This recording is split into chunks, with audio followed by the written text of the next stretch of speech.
हमारे बीच हमारे राज्यसभा सांसद आदरणीय मनीष बंसल जी उपस्थित हैं। आपसे निवेदन है मंच पर अपना स्थान ग्रहण करें। हमारे बीच महानगर के अध्यक्ष सिद्धार्थ अग्रवाल जी से निवेदन है आप मंच पर अपना स्थान ग्रहण करें। माननीय विधायक विनोद चमोली जी हमारे उपस्थित हैं, आप भी मंच पर अपना स्थान ग्रहण करें। माननीय विधायक रमेश शर्मा काऊ जी से निवेदन है मंच पर स्थान ग्रहण करें। माननीय विधायक रामदास जी से निवेदन है मंच पर स्थान ग्रहण करें। हमारे पंचासी मंच पर उपस्थित हो चुके हैं।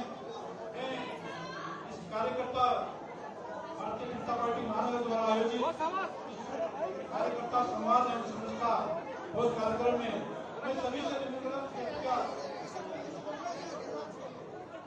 जो पहले जो साइड में लोग खड़े हैं वो सभी बैठ जाएंगे। मैं माननीय अध्यक्ष से निवेदन कर रहा हूँ कि आप आदरणीय मुख्यमंत्री पुष्कर सिंह धामी जी का पुष्प देकर स्वागत करेंगे। सभी से निवेदन तालियों की आवाज, जोरदार तालियों की आवाज। मैं आदरणीय राजेंद्र टिंडो जी से भी निवेदन कर रहा हूँ कि आप माननीय मुख्यमंत्री जी का सभी अपने स्थान पर बैठे हैं। आदरणीय विनोद चमोली जी हमारे उपस्थित हैं। मैं निवेदन करूंगा सुनील सम्मान से कि आप विनोद चमोली जी का स्वागत करें।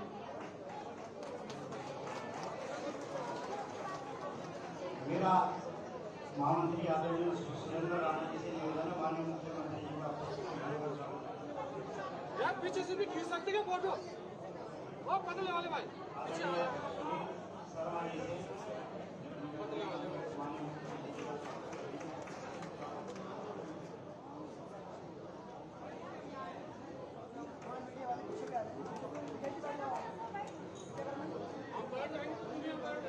संतोष जी और संतोष जी हमारे तिवारी जी आप सबसे धन्यवाद आए रतन जी माननीय मुख्यमंत्री स्वागत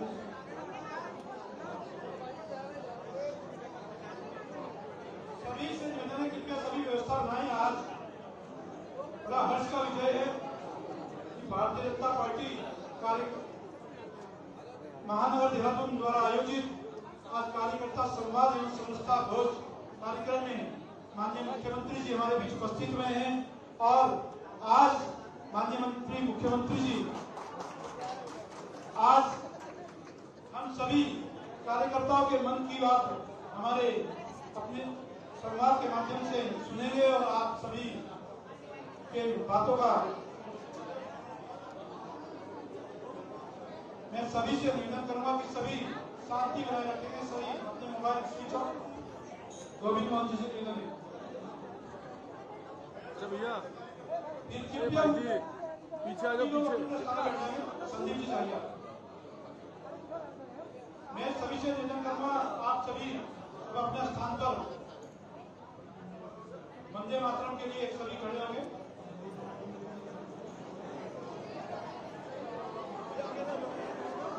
सभी अपने स्थान पर वंदे मातरम के लिए खड़े रहेंगे।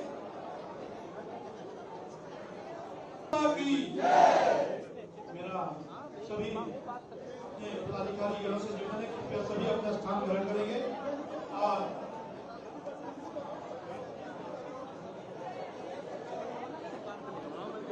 सभी अधिकारी कार्यकर्ताओं से निवेदन कृपया व्यवस्था बनाएं। सभी अपना स्थान ग्रहण करेंगे ताकि आज माननीय मुख्यमंत्री जी और कार्यकर्ताओं के बीच जो संवाद कार्यक्रम है वो व्यवस्थित तरीके से प्रारंभ हो।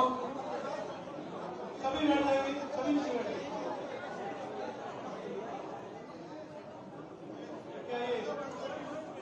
मेरे दाइयों जो भी मेरे पार्टी के कार्यकर्ता बंधु खड़े हैं सभी बैठ जाएंगे। और पंजाब में जो भी पंजाब के अंदर है वो जूते उतार के अंदर आएंगे। कृपया बहुत सी मेरे साथी जूते पहन के अंदर है। आपको ये देखना चाहिए कि आज सभी जूते बाहर कर आए सभी बैठ जाएंगे। अब मैं सीधा निवेदन करूंगा सभी बैठ जाएंगे। मैंने प्रारंभ में कहा था कि मोबाइल फोटो कोई नहीं खींचेगा, सबको अपनी अपनी फोटो मिल जाएंगी। मैं माननीय अध्यक्ष से निवेदन करना कि आप आए और अपना स्वागत भाषण हम सबके बीच रखें। माननीय अध्यक्ष जी बहुत बहुत धन्यवाद। मेरे साथ मिलकर सभी कहेंगे भारत माता की। सारे हाथ उठाकर कहेंगे भारत माता की।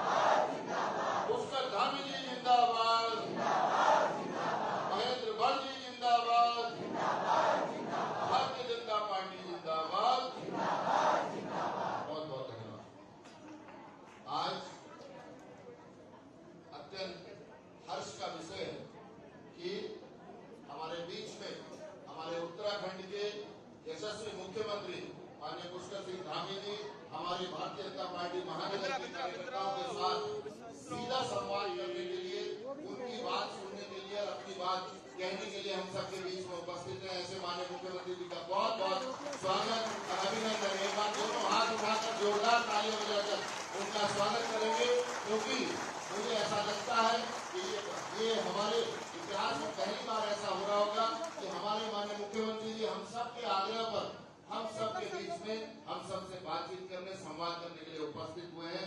ऐसे माननीय मुख्यमंत्री जी का बहुत बहुत स्वागत और अभिनंदन करता हूं। और यही कारण है कि जब भारत टाइम्स ने सर्वे किया तो देश में दूसरे सबसे लोकप्रिय मुख्यमंत्री हमारे माननीय पुष्कर सिंह धामी जी बने, कि हमारे उत्तराखंड वासियों के लिए बहुत बड़ी गौरवशाली है।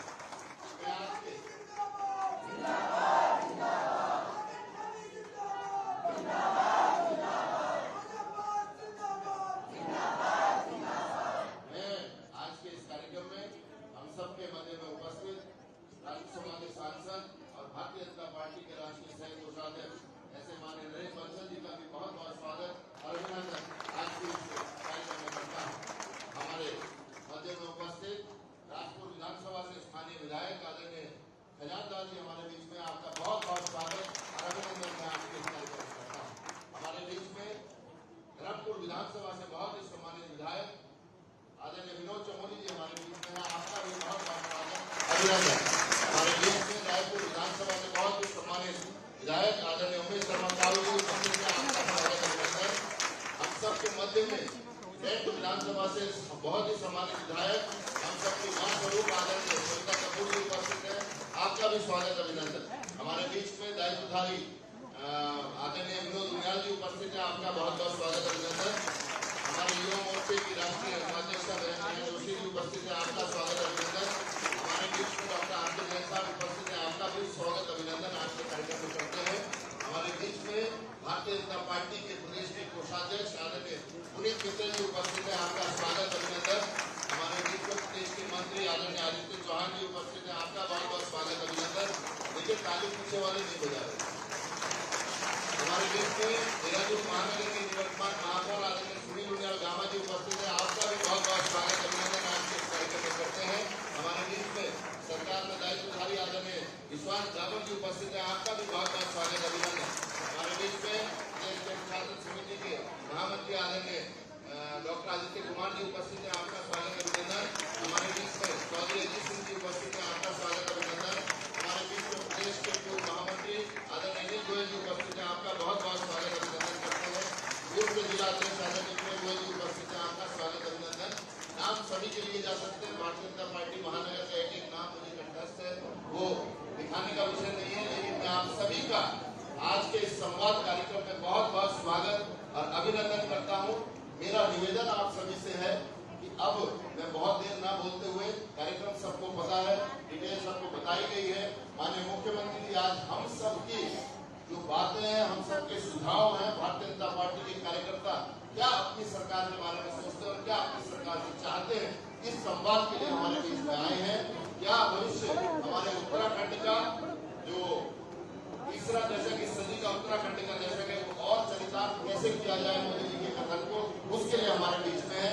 मेरा आप सभी से निवेदन है कि हम में से जब कोई भी सवाल पूछेगा, हम में से जब कोई भी बातचीत करेगा माननीय मुख्यमंत्री से, तो बाकी लोग पिन ड्रॉप साइलेंस में रहेंगे। ऐसा नहीं होना चाहिए कि हम अगल बगल बात कर रहे हो। संयमित कार्यकर्ता भारतीय जनता पार्टी महानगर के, उसका परिचय आज यहाँ पर हम सभी देंगे।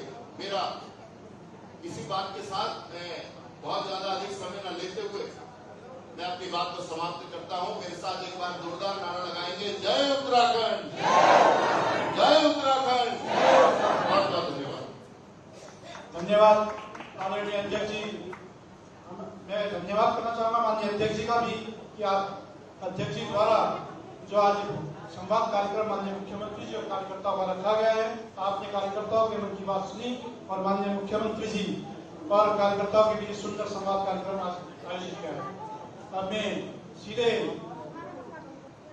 इस कार्यक्रम संवाद कार्यक्रम को आगे बढ़ाते हुए मैं सीधे निवेदन करूंगा कार्यकर्ताओं से कि वो माननीय मुख्यमंत्री जी के साथ संवाद कार्यक्रम प्रारंभ करें। बोलो भारतीय जनता पार्टी जिंदाबाद, पुष्कर सिंह धामी जिंदाबाद। धन्यवाद अध्यक्ष जी। आज ऐसा सौभाग्य हमें प्राप्त हुआ है कि प्रदेश के मुख्यमंत्री जी के द्वारा आज हमारी बात यहाँ पर सुनी जा रही है। जो हम अपने दिल की बात कहना चाहते हैं या क्या क्या हम अपनी बातें उनके आगे रख सकते हैं, ऐसा आज हमें हमारे शीर्ष नेतृत्व ने ऐसा मौका दिया और माननीय मुख्यमंत्री जी ने इस आग्रह को स्वीकार करते हुए आप सबके बीच में भोजन भी करेंगे। ऐसा मैं सभी का बहुत बहुत मंचा सिंह पदाधिकारियों का धन्यवाद करता हूँ। मैं अपना विषय माननीय मुख्यमंत्री जी के आगे रखना चाहता हूँ। वैसे तो सभी को जानकारी है कि पिछले 5 साल मेरा एक निजी कोई ऐसा कार्य था जो नहीं हो पा रहा था। माननीय सभी विधायक उसमें इन्वॉल्व हुए। नरेश बंसल जी हमारे सांसद, वो भी मुझे हमेशा कहते थे कि नहीं तुम चिंता मत करो, सब काम होगा। विश्वास रावत जी, माननीय प्रेम मित्तर जी, आदित्य चौहान जी, मेयर साहब और जितने भी मेरे कार्यकर्ता साथी यहाँ पर बैठे हैं, मुझे नहीं लगता कि मेरा कोई विषय आप सबके संज्ञान में ना रहा हो। पिछली सरकार में सारे मंत्री सबने प्रयास किया, लेकिन हो सकता है मेरी किस्मत खराब रही हो जो नहीं हो पाया। मेरा ऐसा समय आ गया था कि मैं शायद आज मैं ऐसी बात बोलने जा रहा हूँ कि सुसाइड भी कर लूं। लेकिन सभी शीर्ष नेतृत्व ने मुझे हौसला दिया। माननीय मुख्यमंत्री जब बने सीएम साहब पुष्कर सिंह धामी जी, मैंने युवा मोर्चे में आपके साथ काम किया, तो मैं जब इनसे निवेदन करने गया तो आपने मुझे सहारा दिया कि तुम लोग चिंता मत करो। 2-3 बार मैं जब मिलने गया, लगातार जाता रहा, इन्होंने तो मेरे कार्य को पर्सनली समझा, क्योंकि कार्यकर्ता की इतनी बात सुनना सीएम साहब के पास मुझे लगता नहीं कि समय होता है, लेकिन आपने सुना। और जो 5 साल जो कार्य नहीं हुआ, आप सबको पता, आप सब जानते हो क्या काम था। आप सब मेरे साथ थे, आप कहते थे कहाँ चलना है, उस कार्य को सीएम साहब ने करवाया। मैं आपका बहुत बहुत धन्यवाद करता हूँ। मेरा जीवन आपने बचाया, मैं आपको बहुत बहुत धन्यवाद करता हूँ। ऐसे कार्यकर्ता सभी आपका बहुत बहुत धन्यवाद करते हैं। मेरा परिवार, मेरा अभी कुछ दिनों पहले एक्सीडेंट हुआ, माननीय मुख्यमंत्री का फोन आया, मैं तो बोल नहीं पाता था क्योंकि मेरा जबड़ा टूट गया था। मेरी पत्नी ने उठाया। मेरी पत्नी ने कई बार कहा कि मुझे पर्सनली मुख्यमंत्री जी के पास लेके चलो। जो काम उन्होंने किया है, शायद अगर नहीं होता तो हम पता नहीं क्या होता है, क्या स्थिति होती। तो मैं आज पूरे अपने संगठन का माननीय मुख्यमंत्री जी का धन्यवाद करता हूँ। ऐसे सभी के काम होते रहेंगे। मैं समझता हूँ बहुत बहुत आप बधाई के पात्र हैं। हमारा संगठन मेरे साथ रहा। बहुत बहुत धन्यवाद। इसी क्रम को आगे बढ़ाते हुए मैं हमारे बीच में आशीष शर्मा जी, आपसे निवेदन करोगे, आप अपनी बात रखेंगे मंच में। बहुत बहुत धन्यवाद। आज के इस कार्यकर्ता संवाद एवं समरसता भोज कार्यक्रम में हम सबके बीच में उपस्थित हुए हमारे उत्तराखंड के यशस्वी मुख्यमंत्री परम आदरणीय श्री पुष्कर सिंह धामी जी का मैं आज के कार्यक्रम में हार्दिक स्वागत और अभिनंदन करता हूँ।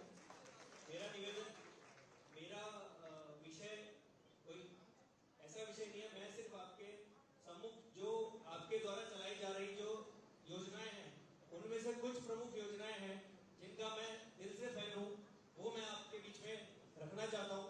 जिसमें सबसे बड़ी जो योजना है वो है हमारी वृद्धा पेंशन योजना, जिसको मैंने देखा कि पूर्व में क्या होता था कि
मुझे लगता है ये संवाद कार्यक्रम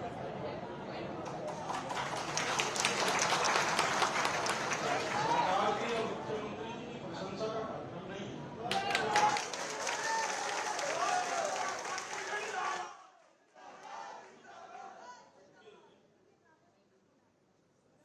मैं एक रेस्टोरेंट में गया तो उसमें लिखा था, if you are satisfied with us tell others, if not tell अस।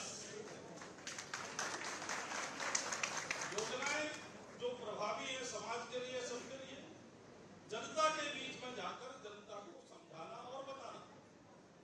यहां तो पता ही है सरकार कैसे अच्छा काम और कर सकती है, क्या कठिनाई आती है, संगठन और सरकार में क्या बेहतर हो। इस प्रकार के संवाद के कार्यक्रम की आवश्यकता है। तो अपनी ये बात बताइए, कहीं पर कोई कठिनाई आती है, सरकारी तंत्र में कोई कमी है, उसको ठीक करना है। ये अवसर का लाभ उठाइए, नहीं तो ऐसी समय सब प्रशंसा करेंगे, 5 साल उसमें समय पूरा हो जाएगा, मुख्यमंत्री जी चले जाएंगे। तो मेरा निवेदन है कि प्रक्रिया वैसे सिद्धार्थ जी को बतानी चाहिए थी, पर मुझे लगा तो उनकी सुनकर के, इसलिए मैंने बीच में थोड़ा सा हस्तक्षेप किया।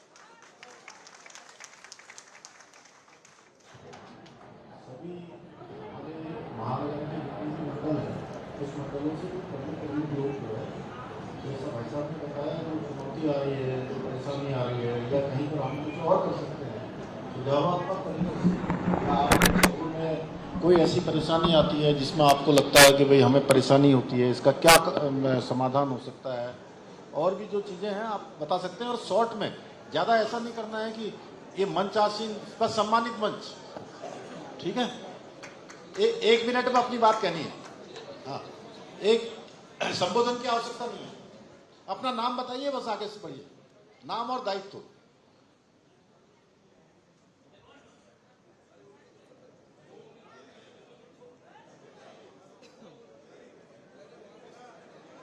मेरा निवेदन है मंडल अध्यक्ष, मंडलों के माध्यम से, अध्यक्ष के माध्यम से आप लोगों की बात आ रहे, मंडल अध्यक्ष के माध्यम से। जगदीश बद्री जी अगर कहें तो आपके मंडल की कोई बात आप जगदीश बद्री मंडल अध्यक्ष, श्यामा प्रसाद मुखर्जी मंडल से, जगदीश बद्री जी सभी शांति में रखेंगे। जगदीश बद्री जी, श्यामा प्रसाद मुखर्जी मंडल के अध्यक्ष।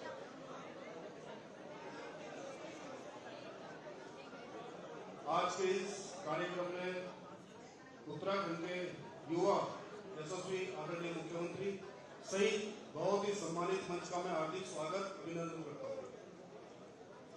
माननीय मुख्यमंत्री जी, मैं गढ़वाल टिहरी से प्रताप नगर क्षेत्र से बिलोंग करता हूँ। हाल निवास मेरा यहाँ देहरादून में है। सर, मैं 2007 में पंचायत सदस्य रहा, उसके बाद क्षेत्र पंचायत में अपने क्षेत्र में रहा हूं। मैंने ग्रामीण परिवेश को बहुत नजदीक से देखा है। मेरा निवेदन है कि प्रतापनगर जिले से वहां पर भोनाड़ा एक ग्राम है, जहां पर मैं अक्सर अपने मूल निवास में जाता हूं, तो वहां पर कुछ समस्याएं सड़क को लेकर पूर्व में माननीय मुख्यमंत्री त्रिवेंद्र सिंह रावत जी के समय से एक उनकी घोषणा 1.5 किलोमीटर की है, जो भोनाड़ा से 5 गांव होते हुए जाती है, जिसका मुझे अभी 2 दिन पहले भी वहां से कॉल आई है। लगातार वो संपर्क में रहते हैं कि सीएम साहब से हमारा ये रोड का जो कटान करके जो सड़क बनाई जाती है उसका एक निर्माण है, क्योंकि वो लोग यहाँ पर देहरादून में अधिकारियों से या हमारी पार्टी के कार्यकर्ता होने के नाते किसी से मिल नहीं पाते हैं। तो मेरा निवेदन है कि देहरादून में जो स्थानीय कार्यकर्ता यहाँ पर रहते हैं, अगर वो अपने क्षेत्र का, अपने पहाड़ का, अगर किसी भी क्षेत्र का हो, अगर कोई कार्य अगर यहाँ के माध्यम से अगर बताते हैं तो उन पर ध्यान दिया जाए। मेरा आपसे ये अनुरोध है। बाकी आपके नेतृत्व में और हमारी पूरी सरकार के नेतृत्व में, ये प्रदेश सरकार, वो एक मंदिर का भी सुंदरीकरण का है। मैं चाहूंगा सर आपको प्रताप नगर का ये सर, वो ठीक है।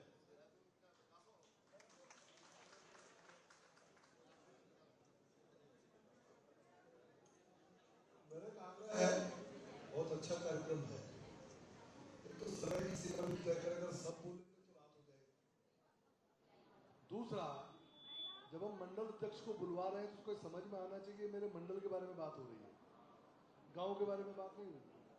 जो लिख के देना वो दे देना बाद में, लेकिन ये संगठन के लोग हैं, हम संगठन के लोग बैठे हुए हैं।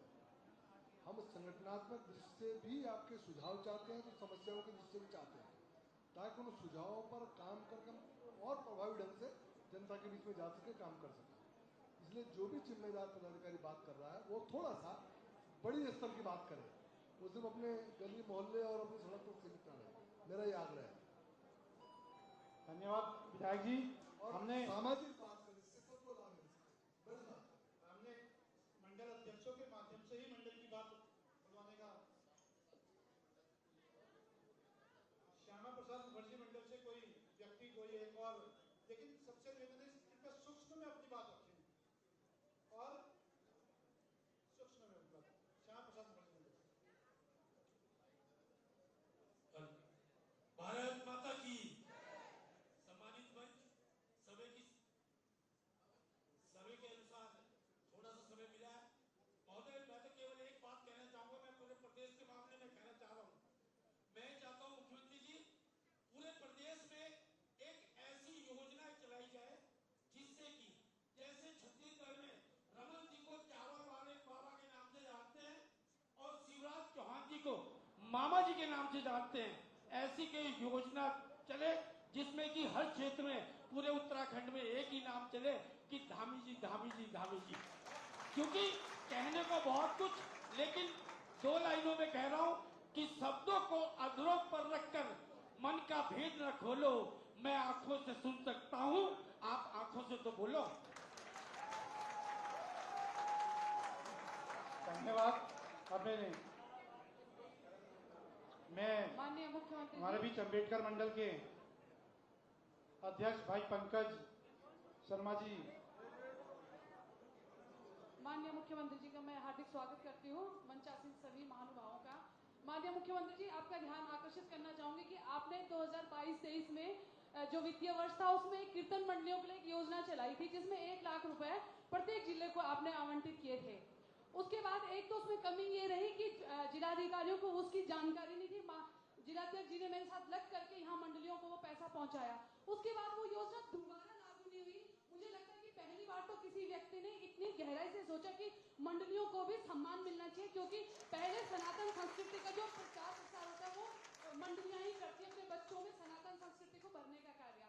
आपने ये इतना अच्छा कार्य किया था, पहले मुख्यमंत्री आप, मैं चाहूंगी एक बार जोरदार तालियां माननीय मुख्यमंत्री जी के लिए बजनी चाहिए, लेकिन इसको आगे कंटिन्यू कैसे किया जाए ये जरूर ध्यान देने की आवश्यकता है। धन्यवाद। बहुत अच्छा पूनम बहन जी, आपने जो है ये मैंने नवरात्र में शुरू किया था अपनी बहनों के लिए, कीर्तन मंडली के लिए। अब आपने कह दिया है इसकी जरूरत है तो इसको आगे बढ़ाएंगे इस साल भी, है ना। फिर नवरात्र आ रहे हैं, इस बार फिर चालू करेंगे इसको।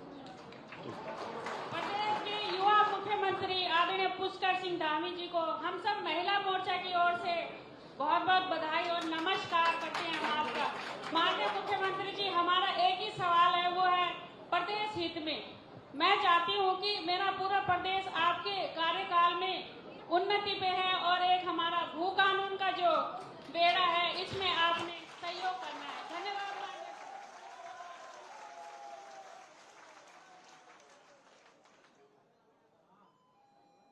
अम्बेडकर मंडल के अध्यक्ष भाई पंकज शर्मा जी, अपनी बात रखें। माननीय मुख्यमंत्री सादर प्रणाम। मेरा नाम पंकज शर्मा है, अम्बेडकर नगर मंडल का मंडल अध्यक्ष हूँ।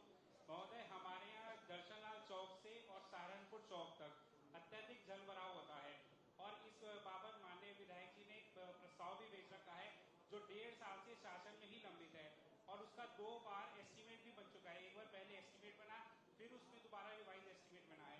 महोदय, 1.5 साल में 3 बार मतलब गाड़ियां 4 या 6 गाड़ियां ऐसी हैं जब पानी बरसाता है उनको धक्का लगा के बाहर निकालना पड़ता है और अभी पिछले हफ्ते ही इतना पानी भर गया था 3 जगह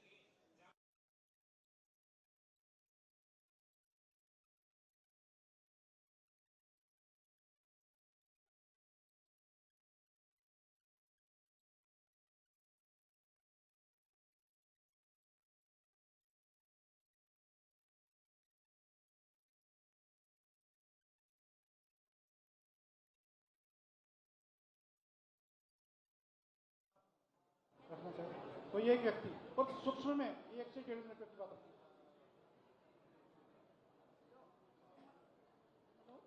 सम्मानित मंच को मेरा प्रणाम।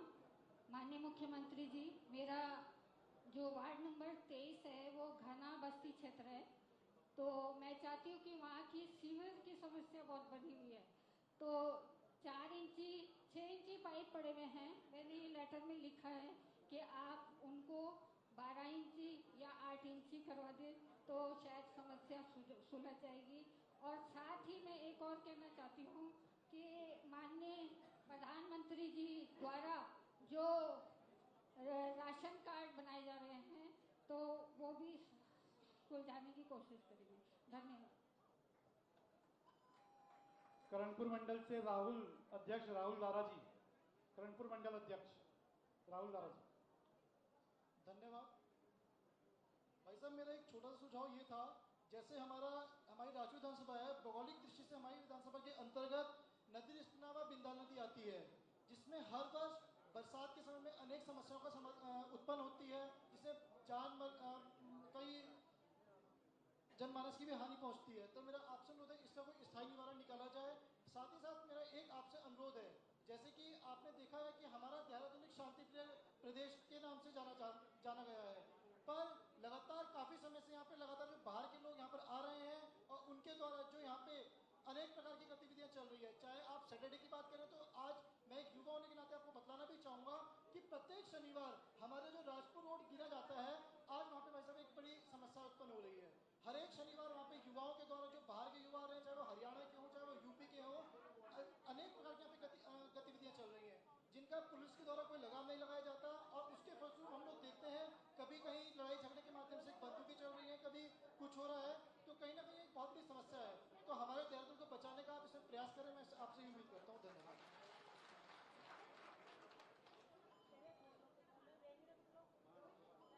धर्मपुर मंडल से मंडल अध्यक्ष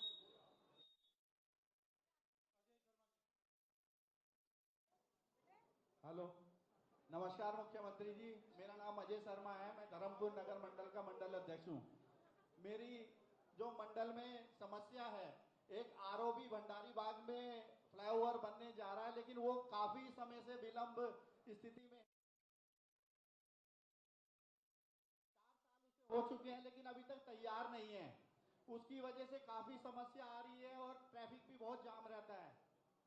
माननीय मुख्यमंत्री जी, दूसरा प्रिंस चौक से लेके सहारनपुर चौक तक चौड़ीकरण का विषय है, उसमें इतना ट्रैफिक लगता है जो हमें समस्याओं का बहुत ज्यादा उसमें परेशानी होती है हम सब लोगों को। आपसे अनुरोध है कि इस पे अगर आप संज्ञान लेंगे तो काफी सुधार होगा, जल्दी हमारा कार्य होगा। और माननीय मुख्यमंत्री जी, मेन जो समस्या है हमारे क्षेत्र में वो सूखे नशे की है, जिसकी वजह से हमारे युवाओं को बहुत परेशानी हो रही है और इसमें हमारे को कोई सहयोग भी नहीं मिल रहा है। पुलिस प्रशासन द्वारा हम जो भी किसी भी व्यक्ति को अगर पकड़ के लेके भी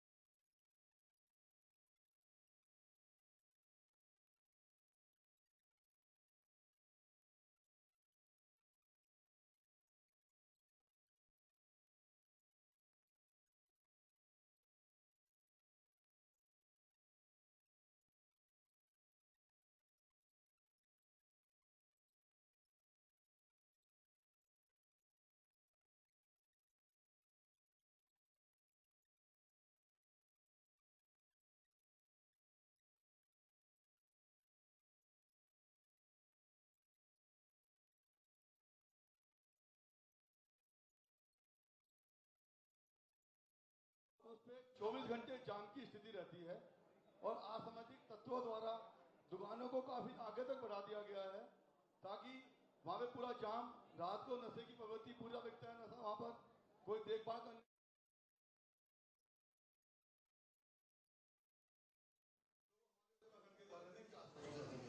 तो मेरा आपसे विषय अंतरराष्ट्रीय हवाई अड्डा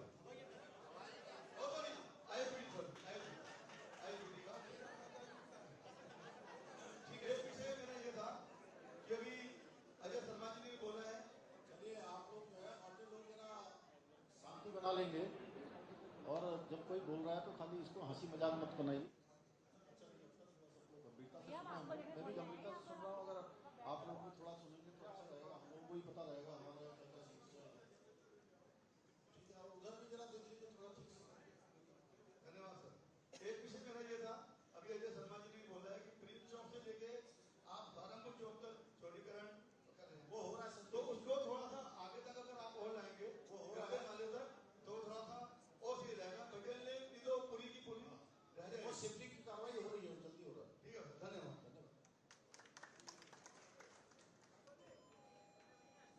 शहीद दुर्गामल मंडल की समांतर अध्यक्ष ज्योति कोटिया जी।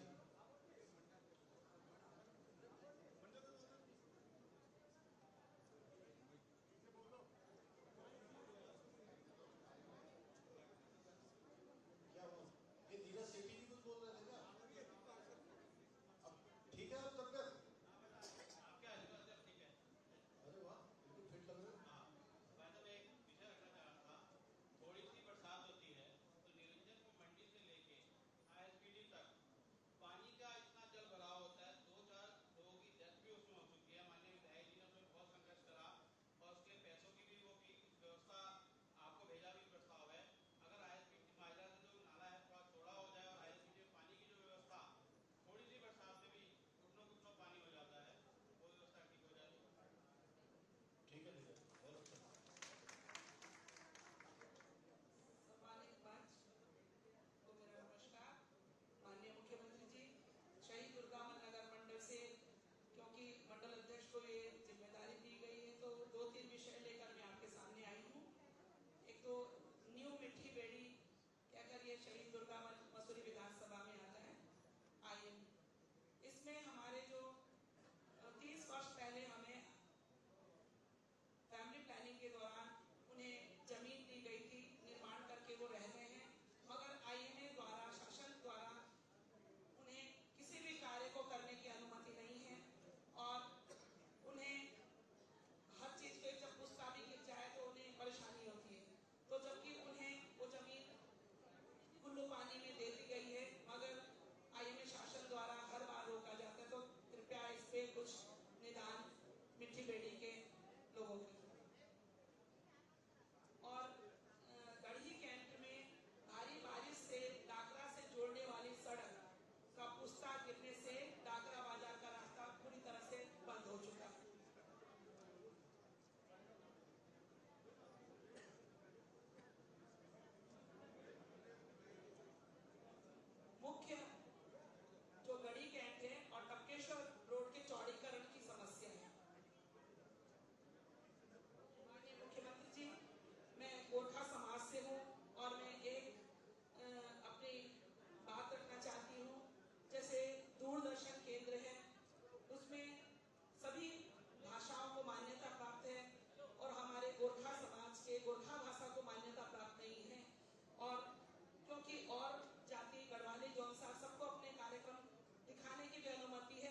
जी सर। हम लोग दिखवाते हैं, ठीक है। जी सर, धन्यवाद।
वालों की ठेले रेहड़ी वाले सर कोई भी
शुरू ही हुआ है, 15 ही मिनट हुए ऐसे अभी।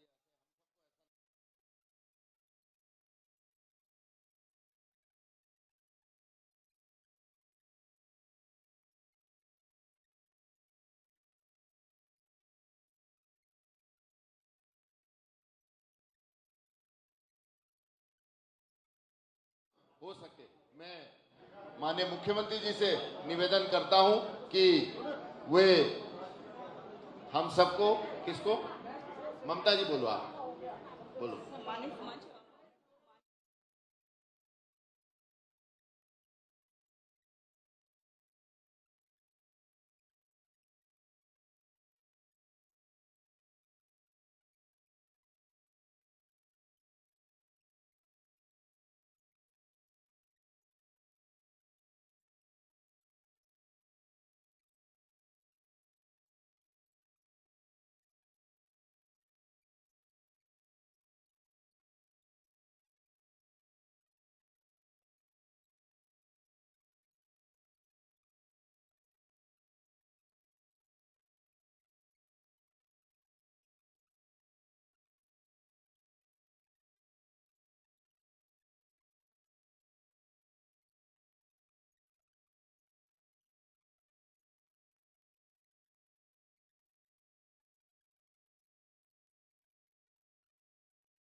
अपना ये कार्यक्रम बहुत सुंदर ढंग से संपन्न हुआ है।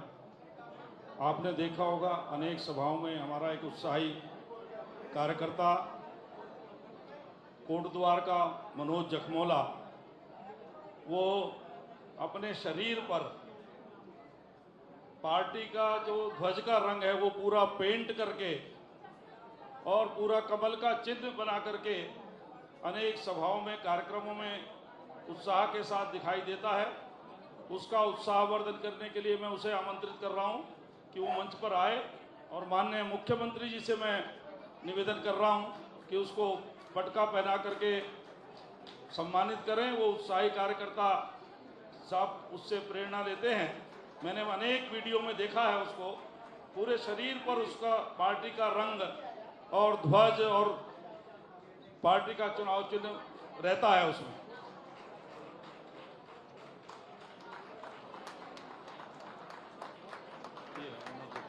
सभी जोरदार तालियां बजाएंगे और उत्साहवर्धन करेंगे। तालियां।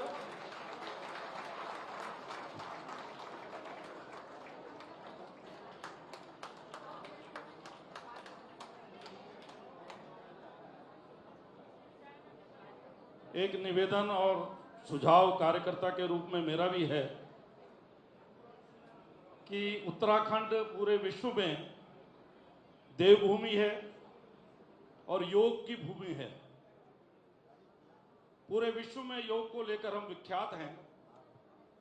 उसका प्रचार प्रसार और बढ़े, उसके लिए प्रदेश स्तर पर माननीय मुख्यमंत्री जी एक योग परिषद का गठन करें, जिससे उसका और अधिक प्रचार प्रसार हो सके और अनेक योगाचार्य जो इसको सीख रहे हैं उनको भी इससे अवसर मिलेगा। इतना मेरा निवेदन। सम्मानित मंच, मैं जीएनएस मंडल से हूँ और मुख्यमंत्री जी, मेरा सवाल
पार्टी जिंदाबाद, भारतीय जनता पार्टी जिंदाबाद। अब चुप रहेंगे, ठीक हो गया ना? मेरे सुझाव हैं, क्योंकि आज सारे प्रश्न आए हैं, बहुत अच्छा संवाद यहाँ पर हो रहा है और माननीय मुख्यमंत्री जी अपनी बात कहेंगे। मैं भी देख रहा था कार्यकर्ताओं का मूड और उनकी नब्ज टटोलने का मैं प्रयास कर रहा था, तो जो सबसे अधिक तालियां बजी 3-4 विषयों पे बजी। आप तो नोट कर रहे हैं, लेकिन मैं इनका मूड देख रहा हूँ, क्योंकि यही है करता धरता सब। एक विषय आया था कीर्तन मंडली को मानदेय देने का, बहुत तालियां बजी, महिलाओं ने बहुत तालियां बजाई। इसका मैकेनिज्म तय होना चाहिए। मैं ये बात इसलिए कहने उठा कि जो ग्रामीण क्षेत्र हैं उनमें महिला मंगल दल है, शहरों में इस तरह की कोई व्यवस्था नहीं है। मेरा एक आग्रह है कि इसके कोई मानक तय करके इसका बाकायदा पंजीकरण होना चाहिए, और पंजीकृत जो हमारी कीर्तन मंडलियां हैं तो मानदेय देना चाहिए। नहीं तो हर 2 बहन एक कीर्तनी मंडल बनाई बैठ जाएगी। लेकिन इसको वैधानिकता देने के लिए, क्योंकि ऐसा तो है नहीं कि आज हमारा मूड आया दे दिया, जैसे पूनम बता रहे थे कल हमारा मूड आया नहीं दिया। कोई सिस्टम बन जाए, जो भी सरकार हो, कोई मुख्यमंत्री हो, कोई मंत्री हो, कोई सिस्टम बन जाएगा तो चलता रहेगा। तो एक तो मेरा ये सुझाव है, इनका रजिस्ट्रेशन होना चाहिए, कोई मानक तय होना चाहिए। दूसरा, बहुत तालियां बजी आयुष्मान कार्ड के मामले में, नेगेटिव तालियां, कि लोग इसका मतलब आयुष्मान का लाभ जिनको मिल रहा है वो लाभ लेने के बाद भी परेशान है, ऐसा लगा मुझे। क्योंकि वक्ता ने शिकायत की तो लोगों ने तालियां बजाई। तालियां बजाने का आशय यह है कि इसका मतलब आपको दिक्कतें हो रही हैं। तो ये हमको समझने की आवश्यकता है कि हम इस सिस्टम को कैसे और बेहतर कर सकते हैं कि जो भी आयुष्मान कार्ड धारक हॉस्पिटल्स में जा रहा है उसको ट्रीटमेंट के साथ साथ उसको सम्मान के साथ ट्रीट किया जाए। ये सरकार दे रही है, अस्पताल एहसान नहीं कर रहे हैं, अस्पताल तो कमा रहे हैं। ये उनको सम्मान सहित ये ट्रीटमेंट मिलना चाहिए। ये मेरा आग्रह, एक निवेदन और है। ये क्या करते हैं कि आप जब भर्ती हो जाएंगे तब आयुष्मान कार्ड लागू होगा और जांचें आप करा लीजिए। बहुत लोग मेरे पास भी आते हैं। जांचें हमारी सरकार ने फ्री कर रखी है, जांचें भाई तो फ्री है हमारा। तो उसका भी कोई गाइडेंस वहां पर होना चाहिए, जो वहां पर जो हमारा आयुष्मान मित्र बैठा हुआ है वो लोगों को बाकायदा गाइड करे कि भाई ठीक है, आपके एडमिट होने के बाद तो आयुष्मान लागू हो जाएगा, लेकिन उससे पहले के जो आपके जांचें हैं वे जांचें कैसे निःशुल्क हो सकते हैं, उनको रास्ता बताएं, उनको गाइड करें, ताकि जांच में जो पैसा खर्च होता है उसके लिए जो वो परिवार परेशान होता है उसकी परेशानी दूर हो सके। दूसरा, आयुष्मान कार्ड का था। तीसरा, एक विषय डेमोग्राफिक चेंज का विषय आज चर्चा में है। मेरा आग्रह है, नीतिगत निर्णय तो सरकार कर रही है, करेगी भी, लेकिन ये जो वेरिफिकेशन है, ये वेरिफिकेशन प्रभावी ढंग से किया जाए। ये आपके आदेश भी है, वेरिफिकेशन होता भी है पुलिस स्तर पर, लेकिन प्रभावी ढंग से नहीं होता है। और मात्र वेरिफिकेशन इतने सीमित ना हो। हम क्या वेरिफिकेशन करते हैं, हम किसी घर में गए, उनका कौन है कि फलाने हैं, फलाने किराएदार हैं, इनके कितने बच्चे हैं, पति क्या करते हैं, पत्नी क्या करती है। अरे इनके पीछे का एड्रेस लेके वहां से भी मंगाओ ना कि क्या थे। समस्या वहां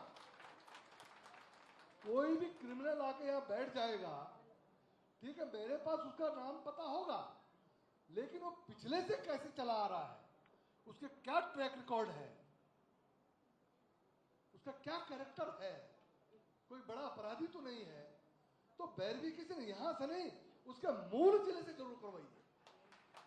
पता जब वहां नामजद है और हमारे यहाँ बैठ के चुपचाप बैठा हुआ, तो ये वेरिफिकेशन थोड़ा सा इसका दायरा बढ़ाना पड़ेगा और प्रभावी बनाना पड़ेगा। और चौथी और अंतिम बात, सबसे ज्यादा तालियां जिसमें बची प्रियंका ने जो बात कही, जब यह भू कानून किसने बात कही या बहुत तालियां बजी भाई, ये तो फिर बजा रहे हैं। तो मैंने ये कहा ये इंडिकेटर है, ये कार्यकर्ता में इंडिकेटर है। हम सब भारतीय जनता पार्टी के कार्यकर्ता बैठे हुए, या कोई बाहर का तो नहीं ना।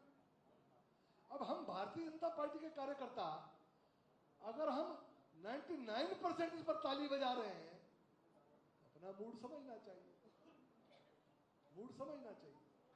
और मैं धन्यवाद करना चाहूंगा मुख्यमंत्री जी का कि उसमें उन्होंने एक कमेटी भी बना रखी है, इसकी समीक्षा भी हो और समीक्षा के बाद समाधान भी निकले, ये मेरा आग्रह है।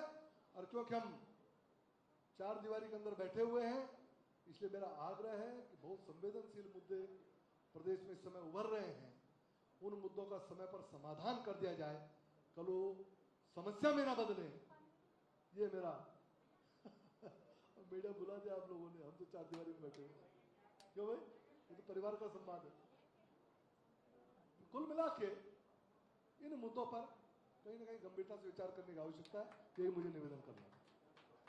धन्यवाद माननीय विधायक विनोद चमोली जी। रायपुर विधायक मिश्र शर्मा काऊ जी भी अपनी बात रखना चाहते हैं। माननीय विधायक। माननीय मुख्यमंत्री जी, सम्मानित मंच, सभी कार्यकर्ता, सबसे ज़्यादा पूरे देहरादून की समस्या है इस समय जल भराव की। माननीय मुख्यमंत्री जी, आपके निर्देश पर सिंचाई विभाग द्वारा कोई योजना बनाई जा रही है, उनको निर्देश दे दें कि जो हमारे संबंधित विधायक हैं वो क्षेत्र में उनसे एक बार वार्ता कर लें और जो भी उन्होंने प्लान बनाया उनको दिखा दें, क्योंकि पूरा देहरादून जल भराव की समस्या, ड्रेनेज सिस्टम हमारा सही होना चाहिए। अगर ये काम आपने कर दिया तो देहरादून स्मार्ट का भी स्मार्ट बन जाएगा। बस केवल इतना मेरा आपसे अनुरोध है। और ज़्यादातर समस्या यहाँ अगर बैठे हैं, अब जो पार्षद भी बैठे हैं या हमारे कार्यकर्ता, उनके पास जल भराव की ही समस्या है, इसका निदान आपसे हम चाहते हैं।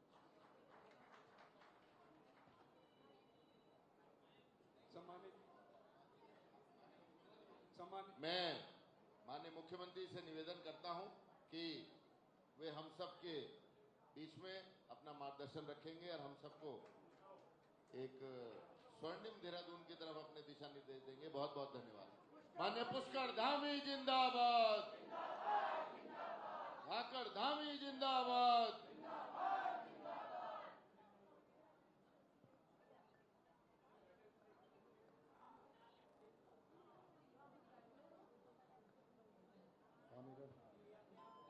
भारत माता की, भारत माता की, भारतीय जनता पार्टी जिंदाबाद, भारतीय जनता पार्टी जिंदाबाद।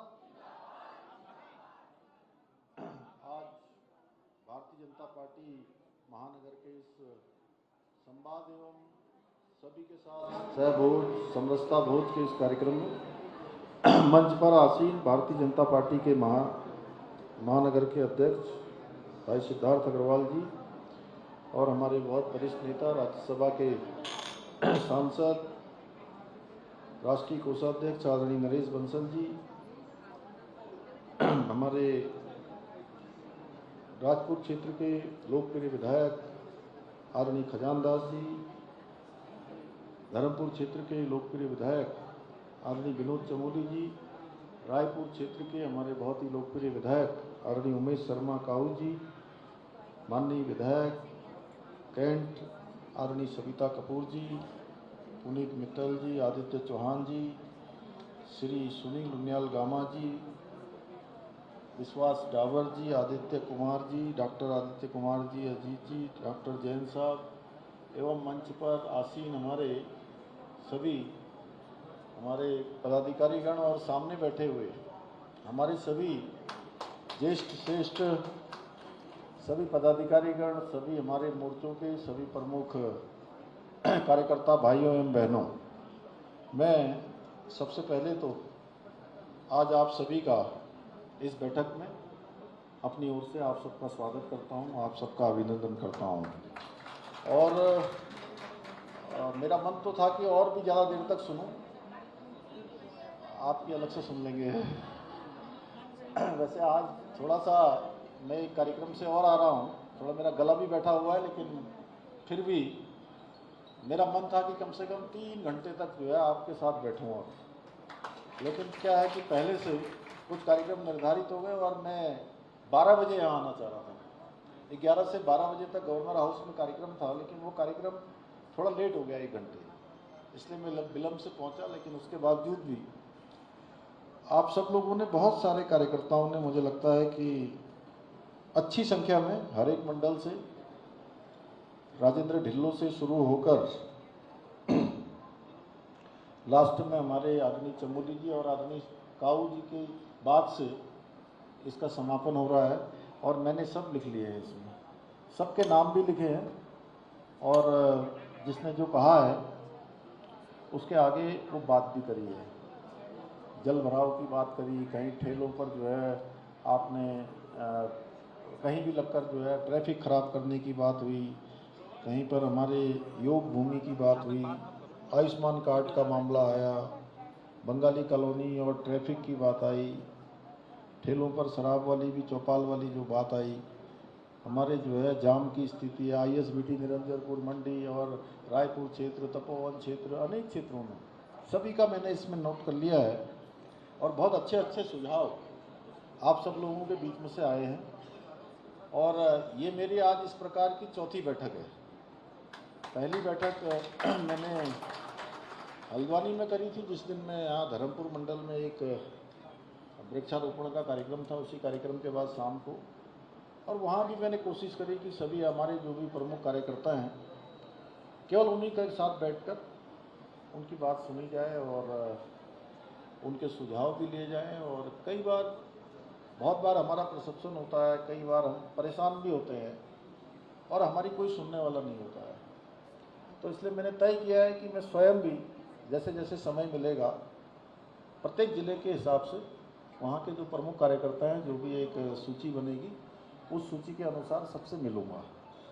और आज इसमें आप सबके बीच में आने का मुझे सौभाग्य प्राप्त हुआ। मैं आप सभी का आज इस बैठक में अपनी ओर से स्वागत करता हूँ, अभिनंदन करता हूँ। भाइयों बहनों, मुझे भी चूँकि बचपन से ही इस प्रकार की जो बैठकें हैं, इस प्रकार के कार्यकर्ताओं के बीच में आने का, उनसे बात करने का एक लंबा कालखंड बीत गया। अगर मैं विद्यार्थी परिषद के समय से बात करूं तो ये कालखंड मेरा 1990-91 से प्रारंभ हो गया था, और 1990-91 से अभी 2024 आ गया, लगभग 33-34 साल का ये कालखंड हो गया। कभी युवाओं के बीच में, छात्रों के बीच में, फिर युवा मोर्चा के रूप में, पार्टी में जो भी जिम्मेदारियां मिलती रही या जो दायित्व मिलता रहा, और कभी नहीं भी मिला तो भी पार्टी ने जहां पर भी जो काम दिया उस काम को लोगों के बीच में जाके किया, अपने कार्यकर्ताओं के बीच में गया। और महानगर देहरादून में तो मैंने काफ़ी सारी जगह पर जाकर, और हर एक मंडल में मैं गया हूँ, ज़्यादातर मैं बाड़ों में भी गया हूँ, पिछले चुनाव में भी, नगर निगम वाले में भी मैं कई सारे वार्डों में गया था। और एक बार 2005 में जब हमने युवा गर्जना रैली करी थी, तो बहुत सारे साथी इसमें से हैं जो अब तो थोड़ा वरिष्ठ हो गए हैं, लेकिन उस समय सब युवा थे। हमारे युवा लोगों ने उस समय बड़ा बढ़ चढ़कर उसमें भाग लिया था, और बहुत ऐतिहासिक प्रदर्शन वो हुआ था। इसलिए मुझे आज आप सबके बीच में आकर अपने राजनीतिक जीवन के शुरुआती दिनों की याद आ रही है, और मुझे स्मरण भी हो रहा है। बहुत सारे लोग दिखाई भी दे रहे हैं। जैसे नीरज सेठी के लिए अभी चमोली जी आए थे मेरे पास कि वो बीमार हो गया है, लेकिन आज मुझे देखकर बड़ी प्रसन्नता हो रही है कि वो स्वस्थ है, और मैं भगवान से प्रार्थना करता हूँ कि वो स्वस्थ रहे। पांडे जी बैठो, क्यों खड़े हो, बैठो। और ऐसी बैठकों में शामिल होकर अपने, जब भी वरिष्ठ कार्यकर्ताओं से, नेताओं से संवाद होता है, तो निश्चित रूप से उनसे मार्गदर्शन भी प्राप्त होता है। और आज भी बहुत सारा मार्गदर्शन प्राप्त हुआ है। कुछ दिनों पहले मैंने चंपावत में ऐसी टिफ़िन बैठक करी थी, तब एक पत्रकार महोदय ने मुझसे पूछा कि टिफ़िन बैठक पर आप सभी ज़मीन पर क्यों बैठते हो, कुर्सी क्यों नहीं लगाते। हलवाई क्यों नहीं बुलाते हो आप? तो मैंने कहा जमीन पर बैठते हैं, क्योंकि हम सभी लोग भारतीय जनता पार्टी के लोग जमीन से जुड़े हुए हैं।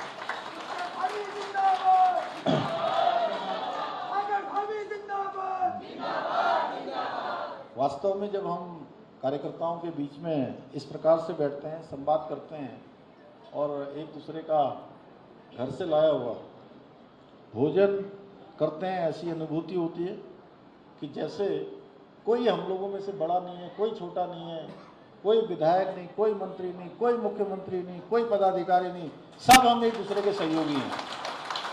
हम सब लोग एक दूसरे के साथी हैं, सहयोगी हैं, हम एक परिवार के लोग हैं और हम सब एक जैसे हैं। ऐसी अनुभूति इस प्रकार के कार्यक्रमों से होती है। इस बैठक का उद्देश्य भी यही है कि भाजपा परिवार के सभी हमारे कार्यकर्ता एक साथ बैठकर संवाद करें और अपने संगठन को मजबूत करने की दिशा में जो भी सकारात्मक चर्चा हो सकती है, सकारात्मक सुझाव हो सकते हैं, वो चर्चा करें। और मैं हमेशा एक बात कहता हूं कि हमारी पार्टी के कार्यकर्ता ही हमारी पार्टी की रीढ़ हैं, हमारी पार्टी की शक्ति हैं और हमारे कार्यकर्ता ही वो डंडा है जिस पर पार्टी का झंडा फहरता है, जिस पर कमल का फूल लगता है। अपनी लगन, मेहनत और ईमानदारी से ज़मीनी स्तर पर कार्य करने वाले कार्यकर्ताओं के कारण ही पार्टी का आधार मजबूत होता है। और आप सब कितना परिश्रम करते हैं ये कोई कहने की बात नहीं है। महानगर में हम सारे चुनाव जीतते हैं, सारे हमारे विधायक जीतते हैं, सारे हमारे पार्षद जीतते हैं, सारे हमारे मेयर का चुनाव हम जीतते हैं, लोकसभा का चुनाव जीतते हैं। तो वो आपकी बिना परिश्रम के संभव नहीं है, मैं भली बात ही जानता हूँ। आप सबके परिश्रम के कारण से ही संबंध होता है। आप न सिर्फ सरकार के कार्यों को जन जन तक पहुँचा रहे हैं, बल्कि हमारी पार्टी के जो नीति है, सिद्धांत है, उसको भी जनता के बीच स्थापित करके और पार्टी को मजबूत करने का कार्य भी कर रहे हैं। मैं आपकी सबकी मेहनत को, परिश्रम को, आपके त्याग को, गर्मी, सर्दी, बरसात, किसी की परवाह न करते हुए मैंने देखा है। अभी पिछले साल हम एक वहाँ मंडी परिषद में कार्यक्रम कर रहे थे, उसमें काऊ भाई भी थे, चमोली जी भी थे, हम सभी लोग थे, खजानदास जी भी थे और इतनी बारिश आ गई वहाँ, मूसलाधार बारिश आ गई। तुम रतन सिंह वहाँ थे ना? हाँ, संचालक यही थे उसके। तो मैं देख रहा था उसमें कि इतने आंधी और तूफान और बारिश हो रही है, लेकिन हमारे कार्यकर्ता आंधी तूफान में भी जमे हुए हैं। जमकर वहाँ पर जो है पार्टी के जनाधार को बढ़ा रहे थे, पार्टी का जो कार्यक्रम था उसको सफल कर रहे थे। तो इसलिए मैं आप लोगों के लिए यही कह सकता हूँ कि वह आंधी आए या तूफान, आप सब लोगों ने जो लिया है अभियान, वो नहीं रुकेगा ये अभियान। भाइयों बहनों, पिछले 10 वर्षों में आदरणीय मोदी जी के नेतृत्व में देश ने अभूतपूर्व रूप से प्रगति की है। देश के अंदर अनेक योजनाएं लागू हुई हैं और दुनिया के अंदर भी हमारा जो मान सम्मान है वो बड़ा है। अगर 10 वर्षों की हम बात करें तो देश का इंफ्रास्ट्रक्चर कई गुना मजबूत होने के साथ ही विभिन्न योजनाओं के जरिए जन जन के जीवन स्तर को ऊपर भी उठा रहा है। इतनी सारी योजनाएं, भले ठीक है, योजनाओं के कई बार क्रियान्वयन में, जैसे हमको उन्होंने भंडारी जी ने, चमोली जी ने और कई लोगों ने कहा कि आयुष्मान में दिक्कत आ रही है। मैं इसको दिखवाऊंगा निश्चित रूप से, क्योंकि मेरे पास पहली बार यहाँ की बात आई है और पिछली बार भी हमने ये इसके लिए प्रयास किया था कि इनको जो आयुष्मान के जो कार्ड से इलाज करने वाले अस्पताल हैं उनका लंबे समय तक पेमेंट नहीं हो रहा था। हमने तय किया कि 1 हफ्ते में सारा पेमेंट इनका करवाया जाए, जिससे कि आने वाले लोगों को परेशानी न हो। लेकिन साथ में आप भी थे विनोद उस कार्यक्रम में, वहाँ पर होटल में कौन सा था, ISBT के पास, उस होटल में हम लोगों ने उनसे सरोवर में, तो उसमें ये भी मैंने उनसे कहा कि भाई हम आपके लिए कोई परेशानी जो है सुगम ठीक कह रहा हूँ। तो मैंने ये कहा कि हम आपको कोई परेशानी नहीं होने देंगे, लेकिन आप भी ये तय करिए कि हमारे यहाँ के लोगों को भी परेशानी नहीं होनी चाहिए, यह भी आपको सुनिश्चित करना है। तो ऐसी अनेक योजनाएं हैं जिन्होंने हर एक व्यक्ति के जीवन स्तर को ऊपर उठाया है, जीवन को सहायता पहुंचाई है। ये आसान काम नहीं है। कई बार हम लोग बार बार चर्चा जरूर करते हैं, अब सामान्य हो गई ये योजना, बहुत सामान्य हो गई। ये योजना किसने शुरू करी, कब शुरू करी, इस योजना से कितना लाभ मिल रहा है, थोड़ा सा हमको इसमें भी चर्चा करनी है। वो वाला पार्ट जो आपने बताया वो तो हम करेंगे ही करेंगे, उसको हमको करना है, सरकार के स्तर पर करना है, प्रशासन को करना है। वो हमारे यहाँ पर नोट भी कर रहे हैं, बर्थवाल जी मेरे साथ हैं, देवेंद्र बर्थवाल जी, ये सब लिख रहे हैं और ये अभी तत्काल सब देंगे। अभी डीएम नए आ गए, अभी देखेंगे तत्काल यहाँ कार्रवाई करेंगे, सब क्या जाना है तो ये बिल्कुल होगी कार्रवाई। और हम चाहते हैं कि हमारे कार्यकर्ताओं के माध्यम से सब काम होने चाहिए। किसी का कार्ड बनना है, किसी को आवास मिलना है, और उसमें हमारा कार्यकर्ता सेंट्रिक होना चाहिए। हमारे पदाधिकारियों के कारण से योजना होनी चाहिए। सब योजनाएं नहीं हो सकती है, लेकिन अधिकांश योजनाएं हमारे पदाधिकारियों के सुझाव से होनी चाहिए। या हम कोई योजना कर रहे हैं तो उस योजना को कैसे अपने अपने क्षेत्रों में हम लोगों के बीच में ले जाए। कहो भाई इतने सारे तो आप ले गए पूछते, फिर क्यों कह रही बहन जी, सीता बहन जी हैं, आप तो कह रही थी अभी हर रोज है? तो मतलब यहाँ ऐसा लग रहा था कि जैसे विधायक जी मुझसे कह रहे हैं और मैं नहीं कर रहा हूँ। अच्छा नहीं चलिए करेंगे। काऊ भाई बहुत अपने क्षेत्र के लिए लगातार लगे रहते हैं और उसको हम लोग करेंगे। और मुझे मैंने ठीक है, लेकिन मैं आप लोगों से आज ये कहना चाहता हूँ कि इतनी योजनाएं हमारी आ गई है और योजनाओं का लाभ भी मिल रहा है। जैसे किसान समृद्धि योजना, किसान सम्मान निधि का लाभ मिलता है। अब पता ही नहीं हो, कई बार लोगों के अकाउंट में चला जाता है, उनको पता ही नहीं लगता कहाँ से आ गया हमारा पैसा है।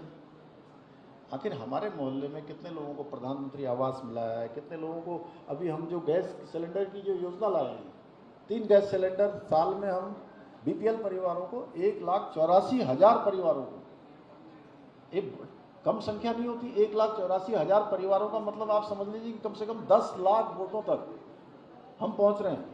10 लाख वोटरों के लिए सीधे हम 3 गैस की सिलेंडर की योजना भर के 1 साल के अंदर दे रहे हैं।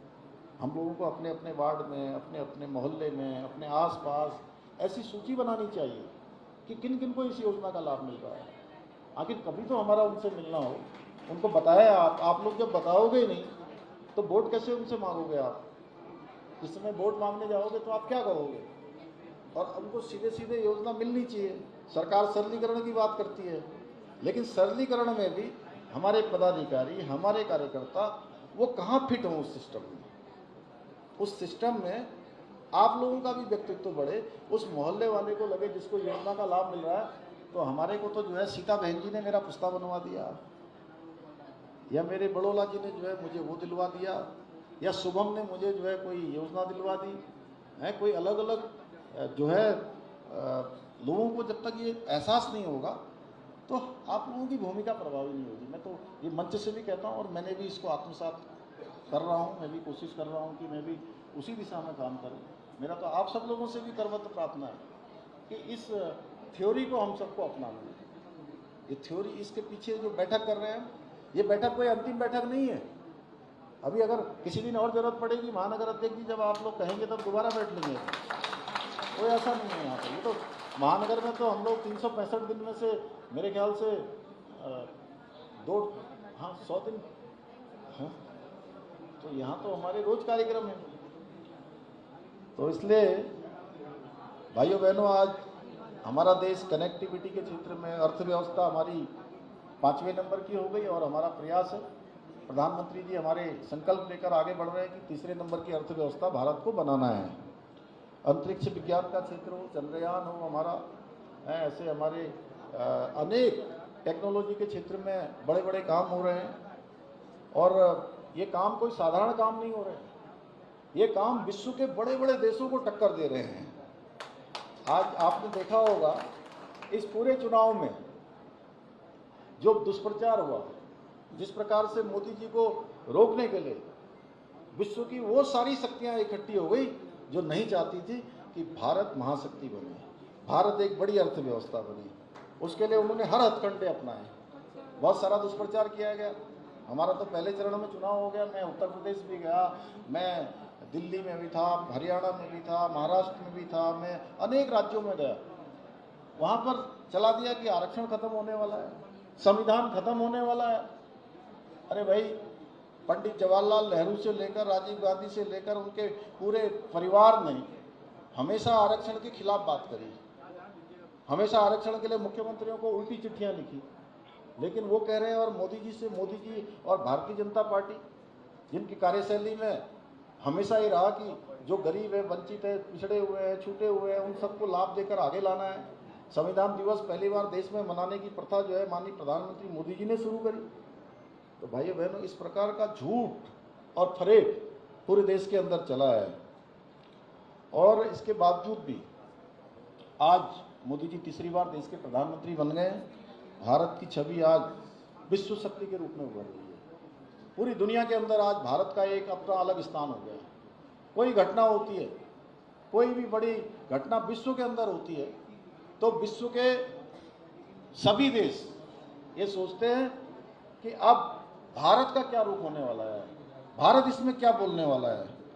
तो इसलिए आपने देखा होगा, अभी मोदी जी ने यूक्रेन का दौरा किया, संपूर्ण विश्व के लोगों को ये संदेश दिया कि भारत मानववादी सोच के साथ आगे बढ़ रहा है, वो किसी के दबाव में आकर कोई फैसले नहीं लेता है। पहले रूस गए, फिर यूक्रेन भी चले गए मोदी जी। साथियों, आपको मालूम है हमारी राज्य की सरकार भी विकल्प रहित संकल्प को लेकर आगे बढ़ रही है, और प्रदेश को अग्रणी राज्य बनाने की दिशा में हम आगे बढ़ रहे हैं। अभी हमने सड़क, शिक्षा, स्वास्थ्य, पेयजल, हर क्षेत्र में आज इंफ्रास्ट्रक्चर मजबूत हो रहा है। चाहे वो स्मार्ट सिटी की बात हो, उसमें और सुधार की आवश्यकता है। अभी भूमिगत लाइनें होनी है, तमाम काम होने हैं, अभी रिंग रोड बननी है। मैं उसके बारे में जाऊंगा तो बहुत विस्तार हो जाएगा। देहरादून शहर का जो यातायात है उसको और अच्छा करना है, पार्किंग अच्छी करनी है, क्योंकि आने वाले समय में बहुत जल्दी जैसे ही हमारी जो एलिवेटेड रोड का काम पूरा हो जाएगा, तो आप ये तय मानिए जितने लोग आज देहरादून में आते हैं उससे कम से कम 2 गुना और ज़्यादा लोग आने वाले हैं। इतनी संख्या यहाँ बढ़ने वाली है। तो उस संख्या के हिसाब से हमको यहाँ का इंफ्रास्ट्रक्चर करना है, यहाँ के बाईपास निकालने हैं। उस दिशा में हम लगातार सोच रहे हैं कि अगले 25 सालों में, 50 सालों में क्या चुनौतियाँ हमारे सामने आने वाली हैं। यहाँ पानी, पेयजल का संकट न हो, इसलिए यहाँ पर सौंग डैम का काम हमने प्रारंभ कर दिया। उसकी प्रक्रिया आगे बढ़ गई है, और उसके बनते ही 50 सालों तक आने वाले समय में देहरादून शहर में पेयजल का कोई संकट नहीं होने वाला है। जो पेयजल का संकट हो रहा है, लगातार जल स्तर नीचे गिर रहा है। ऐसे अनेक काम करते हुए हमने नकल विरोधी कानून, धर्मांतरण का कानून, दंगा रोधी कानून, समान नागरिक संहिता जैसे अनेक काम करके ऐतिहासिक कार्य हमारी सरकार ने किए हैं। इसके साथ ही हम आर्थिक मोर्चे पर भी आगे बढ़ रहे हैं। ग्लोबल इन्वेस्टर समिट में हमने 3 करोड़ 54 लाख रुपए का जो MOU किया था, उसमें से आप लगभग 70 से 80 हज़ार करोड़ के बीच की ग्राउंडिंग भी अभी शुरू हुई, और इस ग्राउंडिंग को और मजबूती से और तेज़ी से हम धरातल पर उतारेंगे, क्योंकि हमारा संकल्प है कि जो भी हमारे बेटे बेटियां, हमारे भाई बहन जो स्किल हो जाए, यानी जिन्होंने अपने कोर्स कर लें, अपनी पढ़ाई कर लें, उनको नौकरी करने के लिए प्रदेश से बाहर न जाना पड़े, प्रदेश के अंदर ही उनको रोजगार मिले। और मुझे बताते हुए खुशी हो रही है कि अभी 1200 एकड़ जमीन इंडस्ट्रियल पार्क जो रुद्रपुर में, जहाँ पर बहुत लंबे समय से हम लोग प्रयास कर रहे थे, माननीय प्रधानमंत्री जी ने हमको इंडस्ट्रियल पार्क के रूप में वो वहाँ की स्वीकृति दे दी है, और उसके बनने से लगभग 75,000 से भी अधिक हमारे उत्तराखंड के लोगों को वहाँ पर रोजगार उपलब्ध होगा, रोजगार मिलेगा एक बड़ा। और विकास के मामले में, विकास के सतत लक्ष्यों को प्राप्त करने में देश का नीति आयोग जो आंकड़े हर राज्यों को लेकर एक इंडिकेटर तय करता है, जो अभी विनोद चमोली जी कह रहे थे ना, इंडिकेटर होता है, सूचकांक, एक सूचकांक पूरे देश का निकलता है। उस सूचकांक में हमारा उत्तराखंड सतत विकास के लक्ष्यों को प्राप्त करने में पूरे देश में पहले स्थान पर है, पहले स्थान पर आया है। और अब वह दिन दूर नहीं है जब उत्तराखंड हर क्षेत्र में देश का अग्रणी राज्य होगा। और हमारे प्रधानमंत्री जी ने बार बार कहा है अनेक बार, पहली बार बाबा केदार के प्रांगण से उन्होंने कहा कि 21वीं सदी का तीसरा दशक उत्तराखंड का दशक होगा, यानी कि 10 साल हर क्षेत्र में उत्तराखंड सबसे आगे जाएगा और ये 10 साल आगे की आधारशिला होंगे। साथियों, प्रधानमंत्री मोदी जी ने भारतीय जनता पार्टी के अभियान की जो सदस्यता का अभियान है उसकी शुरुआत कर दी है और हम लोग भी सब लोग सदस्य बन गए हैं। हमें भी यहाँ पार्टी के हमारे अध्यक्ष जी ने मुझे भी सदस्य बना दिया है और ये सदस्यता का अभियान हमारा आगे बढ़ गया है।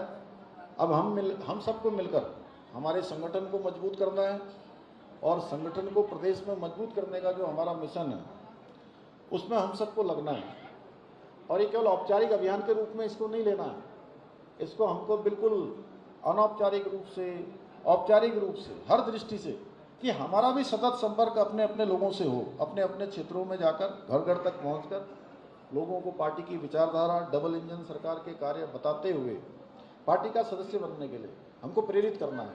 और सदस्यता पूरे देश में चल रही है। क्या हमारे महानगर में कुछ अलग प्रकार की हो सकती है जिससे कि महानगर में अलग प्रकार की हो तो पूरे प्रदेश में अलग प्रकार की हो?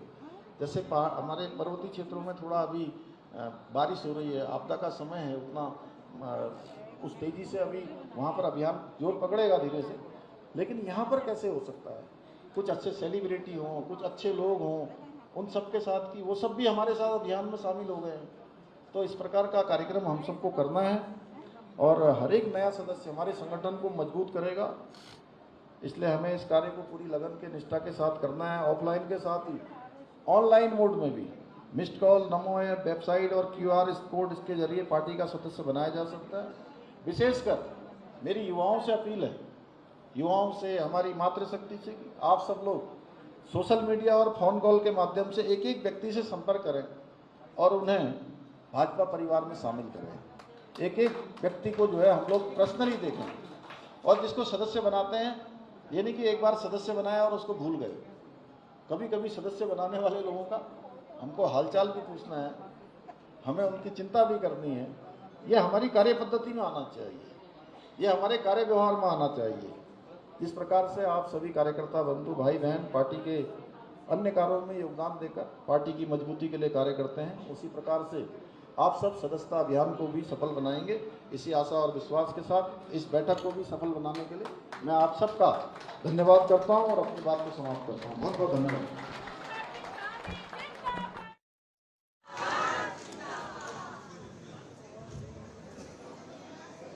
धन्यवाद माननीय मुख्यमंत्री जी। अब मैं आज की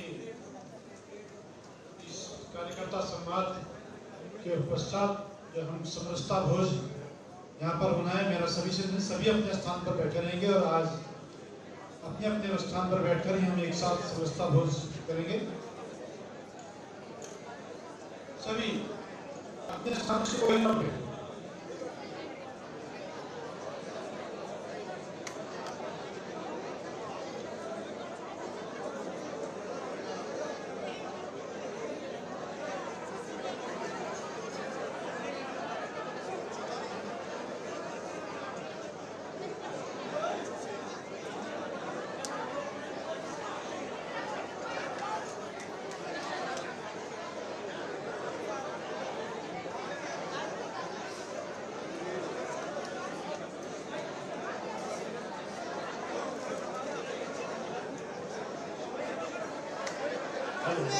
भोजन में लगे साथियों से निवेदन है कि कृपया सबको डिस्पोजेबल प्लेट दे दें,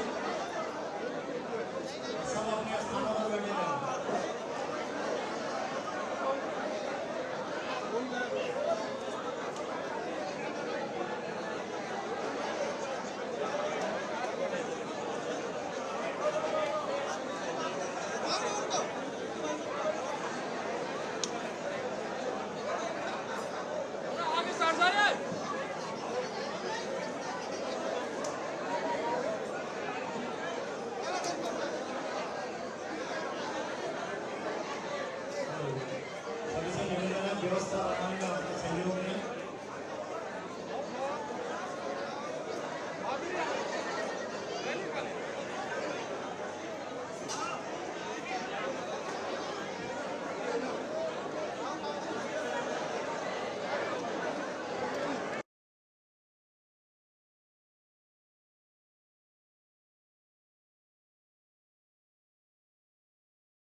दूसरे के साथ परस्पर सहयोग से सब लोग भोजन करेंगे।